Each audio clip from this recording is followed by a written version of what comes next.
Saya beritahukan bahwa cerita ini full spoiler.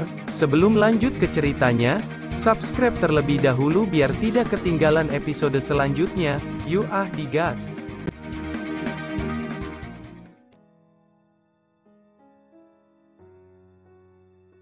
Melanjutkan dari cerita sebelumnya, dalam periode waktu ini seluruh kelompok melakukan kultivasi yang sangat keras. Sioyan juga melakukan pelatihan di Pagoda Emas. Setelah menantang pintu biru puluhan kali, akhirnya Sioyan mampu memenangkan ujian ini. Sekarang Sioyan menerima 6 tetes air spiritual. Dia mengubah 2 tetes menjadi sumber keabadian dan menyerapnya. Sedangkan keempat tetes lainnya bergabung dengan api surgawi. Setelah melakukan pelatihan yang sangat keras, tidak terasa sudah bertahun-tahun berlalu. Semua orang saat ini sudah dekat dengan benua Qianxing. Pada saat ini di lautan ketiadaan ada pusaran. Di dalam pusaran terdapat kota yang berdiri dengan mantap. Saat ini melihat pemandangan di depan, seluruh kelompok sangat kagum dengan keindahan benua ini. Apakah itu benua Qianxing? Ini benar-benar sangat indah, ucap semua orang sedikit terkejut dengan pemandangan benua di depannya. Sioyan tersenyum memperhatikan kelompoknya yang selama ini berjuang keras bersamanya. Ketika Sioyan mendeteksi aura mereka, dia sangat terkejut dengan peningkatan mereka. Dengan peningkatan kekuatan mereka, maka kekuatan teknik tim akan meningkat pesat. Sekarang keempat bahtera mendekati benua Qianxing. Seluruh kelompok menghirup udara dingin saat melihat ribuan bahtera yang diparkirkan. Ternyata banyak orang kuat dari benua yang lebih tinggi mengikuti kompetisi atas nama benua. Sioyan melihat ini hanya mendesah dengan pelan. Dia memandangi bahtera yang tak terhitung jumlahnya. Ini akan menjadi dunia baru dan kesulitan baru bagi perjalanan Sioyan. Sekarang dia telah menuju ke benua yang lebih tinggi hanya untuk menjadi lebih kuat. Di daratan Dodi ia mencapai Daosian dan menjadi penguasa dunia. Sekarang ketika dia datang ke benua lebih tinggi, maka dia akan menjadi level terendah. Zheng Hui menepuk bahu Sioyan lalu berkata, "Sioyan, kultivasi adalah segalanya dan itu seperti waktu yang tidak berubah meskipun ditelan oleh zaman. Anda memiliki seseorang yang dapat diandalkan di sisi Anda.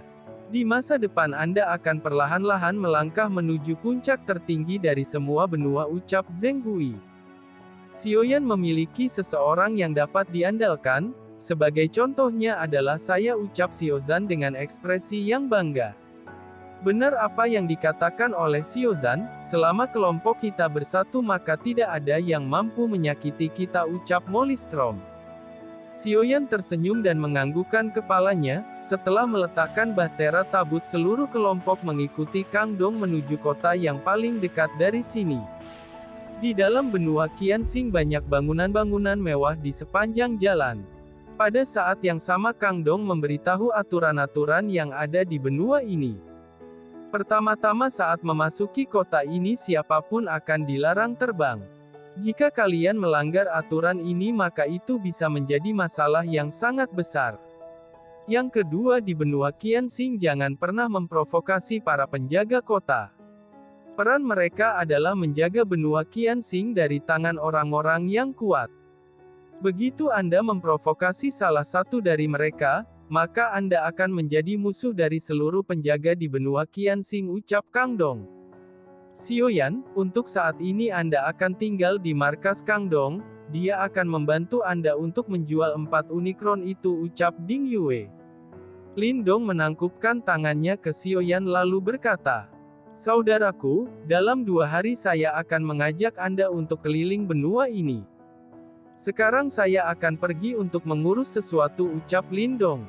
Sioyan menangkupkan tangannya ke arah mereka berdua lalu berkata, "Kalau begitu saya sangat berterima kasih kepada Anda berdua karena memperlakukan saya dengan baik," ucap Sioyan. Pada saat ini mereka berpisah untuk melakukan urusan mereka masing-masing. Mereka semua mengambil jalan berbeda-beda, hanya Kang Dong yang mengambil jalan ke kiri memimpin tim Fearless. Saudara Sioyan, tolong ikuti saya, karena ada aturan di sini maka kita hanya bisa berjalan kaki untuk mencapai markas saya, ucap Kang Dong. Kang Dong sangat menghormati Sioyan setelah semua yang terjadi. Sekarang ketika dia menyuruh untuk jalan kaki, dia merasa tidak nyaman kepada Sioyan. Sioyan tersenyum dan menganggukkan kepalanya. Saat ini dia memperlakukan Kang Dong dengan sopan. Dia sudah menghilangkan ketidakbahagiaan ketika dia pertama kali bertemu. Tidak jauh dari tempat Sioyan terlihat sebuah pusaran yang memancarkan cahaya. Saudara Kang Dong, mungkinkah pusaran di bawah benua ini merupakan lubang cacing raksasa? Tanya Sioyan. Itu benar, itu adalah lubang cacing Xinghai, itu merupakan lubang cacing terbesar di timur lautan ketiadaan. Lubang cacing ini dapat melakukan perjalanan melalui lautan ketiadaan dengan kecepatan tinggi. Tetapi lubang cacing ini akan aktif saat waktu tertentu. Saudaraku, saya masih tidak tahu apa tujuan perjalanan Anda datang ke benua ini.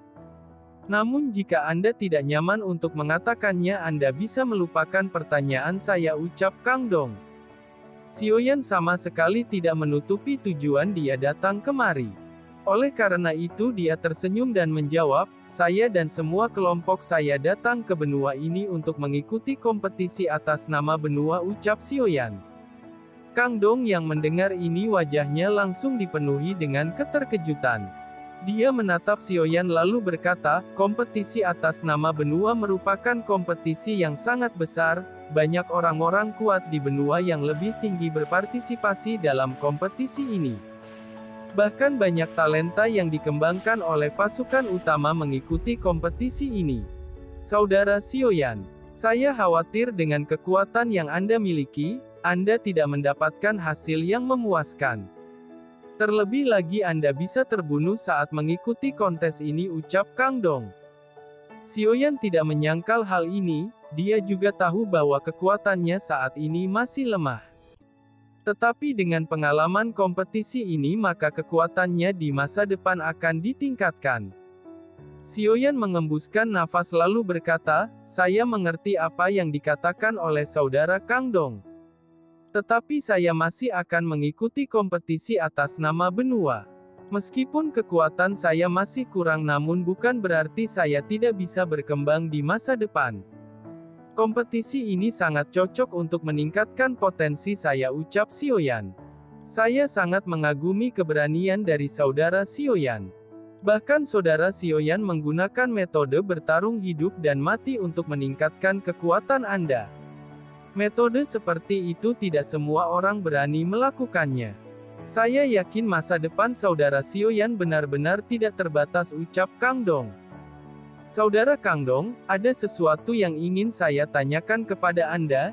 Jika saya ingin melewati lubang cacing, berapa banyak koin emas yang harus saya bayar? Tanya Sioyan. Untuk melewati lubang cacing Anda hanya perlu membayar 500 koin emas. Setiap nomor antrian memiliki batas untuk menampung bahtera. Paling banyak lubang cacing ini dapat mengangkut 10.000 bahtera pada suatu waktu. Sejauh yang saya tahu mereka sudah memesan bertahun-tahun yang lalu untuk mendapatkan nomor antrian, ucap Kang Dong. Sioyan sangat terkejut mendengar ini, jika bahtera mereka menunggu antrian selama bertahun-tahun maka dia akan terlambat untuk mengikuti kompetisi atas nama benua. Saudara Kang Dong, apakah ada cara memotong antrian agar bahtera kami masuk lebih cepat? Jika saya menunggu untuk waktu yang lama maka saya akan melewati kompetisi atas nama benua, ucap Sioyan. Jika Anda benar-benar ingin memotong antrian maka Anda harus menyiapkan koin emas dalam jumlah besar. Bahkan dengan penjualan Void Unicron Anda masih membutuhkan puluhan juta koin emas, ucap Kang Dong. Sioyan mendengar ini benar-benar tidak berdaya, segera dia berkata lagi. Apakah benar-benar tidak ada cara lain, ucap Sioyan. Anda tidak perlu khawatir, saat saya kembali ke markas saya akan meminta saudara saya untuk membantu Anda, ucap Kang Dong. Mendengar ini Sioyan menghela nafas lega, dia berkata. Kalau begitu saya sangat berterima kasih atas bantuan Anda, ucap Sioyan. Pada saat ini mereka berdua telah keluar dari lubang cacing. Di depan mereka terlihat sebuah gerbang besar benua Qianxing yang menjulang tinggi. Saat akan memasuki gerbang besar ini, Kang Dong segera memberikan topeng ajaib kepada semua tim Fearless. Saudara Sioyan, untuk menghindari banyak masalah kita semua harus memakai topeng ajaib ini. Saya menyarankan Saudara Sioyan untuk tidak mengungkapkan identitas Anda di benua ini. Anda sudah membunuh kelompok Zenshan dan para bandit hiu lainnya. Saya percaya bahwa cabang bandit hiu akan menelusuri kota ini untuk menemukan Anda. Di sini kekuatan bandit hiu tidak lemah. Oleh karena itu Anda harus lebih berhati-hati, ucap Kang Dong. Setelah memakai topeng ajaib, seluruh penampilan kelompok Sioyan benar-benar berubah. Bahkan wajah-wajah mereka berubah menjadi sosok yang belum pernah dilihat oleh orang-orang di benua ini. Kang Dong sangat lega melihat ini. Sekarang kelompok Sioyan akan aman untuk sementara waktu. Xiozan menyaksikan semua orang dan tertawa terbahak-bahak saat dia menyaksikan penampilan Molly Strom dan Nan Erming. Seketika Xiozan ingin menangis. Molly Strom berubah menjadi seorang lelaki tua dengan janggut. Dan Nan Erming berubah menjadi bocah berwajah bayi. Molly Strom dan Nan Erming yang ditertawakan oleh Xiozan segera menoleh dan memandang Xiozan. Saat melihat penampilan Xiozan, semua orang tidak bisa menahan tawa. Bahkan Ziying yang acuh tak acuh pun tidak bisa menahan tawa. Ketika Xiozan ditertawakan oleh semua orang, dia segera melihat ke sekeliling dan menemukan cermin dinding. Setelah melihat dirinya sendiri, Xiozan tidak bisa untuk tidak mengutuk. Sial, bagaimana saya berubah menjadi kepala botak? Bagaimana dengan rambutku dan ketampanan wajahku? Ucap Xiozan tidak bisa menerima penampilannya. Dia menoleh ke Xiaoyan lalu berkata lagi, Xiaoyan, mengapa topeng ini kacau dan benar-benar hancur? Dengan penampilan tampan saya, dapatkah saya menukar dengan yang lebih baik? Ucap Xiozan. Jika kau menjatuhkannya, kami akan memotongmu secara kolektif, ucap Molly Strom dan Nan Erming berbalik mengolok-oloknya. Xiozan berdiri dengan enggan oleh wajahnya sendiri. Ditambah menghadapi ejekan kerumunan membuat wajahnya semakin suram. Namun mata semua orang dengan cepat beralih ke Zheng Hui. Setelah menggunakan topeng penampilan, semua orang relatif berubah menjadi jelek. Tetapi anehnya tidak dengan Zheng Hui. Setelah Zheng Hui mengenakan topeng, fisiknya yang semula kerangka kini tertutupi oleh pakaian. Dan wajahnya secara otomatis terbentuk. Dari kerangka ke penampilan seseorang itu segera menarik perhatian semua tim Fearless. Paling utama adalah bahwa wajah semua orang jelek tetapi penampilan Zheng Hui sangat tampan. Ini ada yang salah. Mengapa Zheng Hui bisa begitu tampan? Ucap Xiozan segera tidak puas. Bocah bau, beraninya kamu tidak menghormati pendahulumu, ucap Zheng Hui langsung memukul kepala botak Xiozan. Xiozan tidak berani melawan apalagi berbicara di hadapan Zheng Hui, itu karena dia sudah mengalami bagaimana rasanya dimasukkan ke dalam ilusi jalan spiritual oleh kerangka busuk itu. Saya sangat setuju bahwa Anda benar-benar tampan, ucap Xiozan terpaksa mengatakannya. Long Xitian tersenyum lalu menjelaskan kepada mereka. Tahukah kalian bahwa ini hanya 10% dari ketampanan wajah asli Paman Zheng Hui waktu pada kondisi normalnya. Hanya saya yang tahu bagaimana wajah asli Paman Zheng Hui pada saat itu, ucap Long Xitian. Semua orang tidak bisa tidak bertanya-tanya seperti apa wajah sebenarnya Zheng Hui yang bisa menarik begitu banyak wanita cantik. Setelah kelompok Sioyan memakai topeng, Kang Dong membawa mereka menuju kota Qian untuk menjual 4 unikron. Ayo kita pergi dari sini, perjalanan ini dapat dianggap sebagai pengalaman yang berharga bagi kalian, ucap Kang Dong. Setelah sampai di kota Qian, Kang Dong membawa seluruh kelopak memasuki platform batu. Di depan platform batu ada sekelompok orang mengenakan baju yang sama. Jelas mereka semua adalah tentara bayaran seperti Kang Dong. Saat kelompok ini melihat Kang Dong, mereka menyapa dengan ramah. Pada saat ini Kang Dong membawa mereka masuk ke dalam plafon batu. Dan bawahan Kang Dong mengangkat keempat mayat unikron. Saudaraku, bukankah ini Kang Dong dari tentara bayaran resimen? Bagaimana mungkin dia mampu membunuh 4 unikron? Kekuatannya hanya Daosian bintang 3 awal, bagaimana dia bisa membunuh 4 Unicron itu, ucap seorang pria berisik kepada temannya. Bukankah ini Paman Zuo dari Kortos tentara bayaran? Sudah lama sekali Anda tidak datang ke sini, ucap Kang Dong. Saat Paman Zuo melihat ke belakang, matanya dipenuhi dengan keterkejutan. Kelompok Anda benar-benar luar biasa dengan mendapatkan panen seperti ini. Metode seperti apa yang diterapkan oleh saudara Kang Dong sehingga kelompok akan mampu membunuh keempat Unicron, ucap Paman Zuo. Mengenai metode rahasia itu ceritanya sangat panjang, karena saya di sini maka saya punya kesempatan untuk memberitahu Anda, ucap Kang Dong. Pada saat ini Kang Dong tidak memilih untuk berbicara dengan Paman Zuo secara langsung. Sebagai gantinya dia menyerahkan buku kepada Paman Zuo. Dengan cara seperti ini membuat Paman Zuo berpikir bahwa memang ada cara rahasia untuk menangkap Unicron di tangan Kang Dong. Kang Dong membawa Xiaoyan dan yang lainnya memasuki platform batu.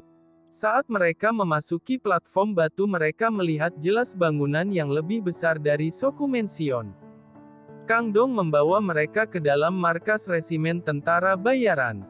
Saat Kang Dong memasuki resimen suara keras terdengar, saudara ketiga.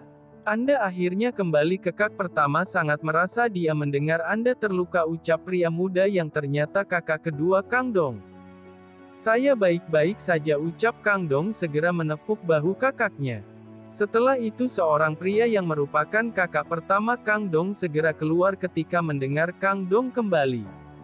Pada saat ini Kang Dong menceritakan secara singkat tentang semua yang sudah terjadi. Sesaat kemudian Kang Dong dan kedua saudaranya keluar untuk memperkenalkan saudaranya kepada Xiaoyan. Izinkan saya memperkenalkan keluarga saya, ini adalah kakak tertua saya yang bernama Guanzi, sedangkan yang satunya merupakan kata kedua saya Guan Hong, ucap Kang Dong memperkenalkan saudaranya. Xiaoyan juga menangkupkan kedua tangannya untuk memberikan salam kepada kedua kakak Kang Dong. Kedua kakak Kang Dong memandang Xiaoyan dengan penuh minat. Menurut cerita Kang Dong, orang ini mampu bersaing dengan Unicron. Kang Dong meminta saudaranya untuk menemani Xiaoyan sementara dia mempersiapkan kamar untuk semua tim Fearless. Saya mendengar bahwa saudara Xiaoyan mampu menangkap 4 Unicron. Apakah Anda tahu bahwa ini benar-benar sangat luar biasa? Anda jangan khawatir tentang penjualannya, saya akan memberikan harga tertinggi. Sekarang ayo ceritakan kepada saya. Saya sangat penasaran bagaimana cara Anda mengusir makhluk kraken itu, ucap Guanzi. Yang mengusir kraken adalah Long Yan, dengan garis darahnya ia mampu menekan kraken, ucap Xiaoyan. Kekuatan garis darah adik laki-laki ini telah menekan kraken, ucap Guanzi memandang Long Yan dengan rasa tidak percaya yang luar biasa di matanya. Dan Xiaoyan mengangguk saat menatap Guanzi. Saya tidak tahu garis darah macam apa yang mengalir di tubuh orang ini. Sehingga darah itu mampu mengguncang makhluk mengerikan, ucap Guanzi. Saudara Guanzi, sebenarnya saya ingin memohon antrian bahtera saya. Tapi saya tidak tahu harga pasti dari tiket itu. Apakah saudara Guanzi mengetahui harga pastinya, tanya Xiaoyan. Ya, saya mengetahui harga dari tempat itu. Jika Anda ingin memotong maka Anda harus menyiapkan miliaran koin emas, ucap Guanzi. Miliaran koin emas, itu jumlah yang sangat besar, ucap terkejut Xiaoyan ketika mendengarnya. Meskipun dia menjual semua 4 Unicron namun jumlah itu jauh dari cukup. Jika Xiaoyan ingin berpartisipasi dalam kompetisi atas nama benua, bagaimana caranya dia mampu mendapatkan 900 juta koin emas? Melihat ekspresi Xiaoyan, Guanzi segera berkata, saudara Xiaoyan, saya meminta maaf karena tidak bisa membantu Anda, tetapi dengan kekuatan yang Anda miliki mengumpulkan 1 miliar koin emas bukan hal yang sulit. Masih ada waktu 10 tahun sebelum kompetisi atas nama benua diadakan, ucap Guanzi. Tolong katakan secara detail tugas seperti apa yang Anda maksud, tanya Xiaoyan. Itu adalah perintah hadiah yang dikeluarkan oleh Aliansi Abadi. Perintah hadiah dibagi menjadi 4 tingkatan. Tingkatan langit dan bumi memiliki hadiah 1 juta koin emas, tingkat misterius dan prefektur memiliki hadiah puluhan hingga ratusan juta koin emas. Adapun tugas apa yang akan Anda ambil itu tergantung dengan tingkat apa yang akan Anda pilih. Terima kasih sudah nemenin Mimin sampai akhir, tunggu episode selanjutnya, sampai jumpa.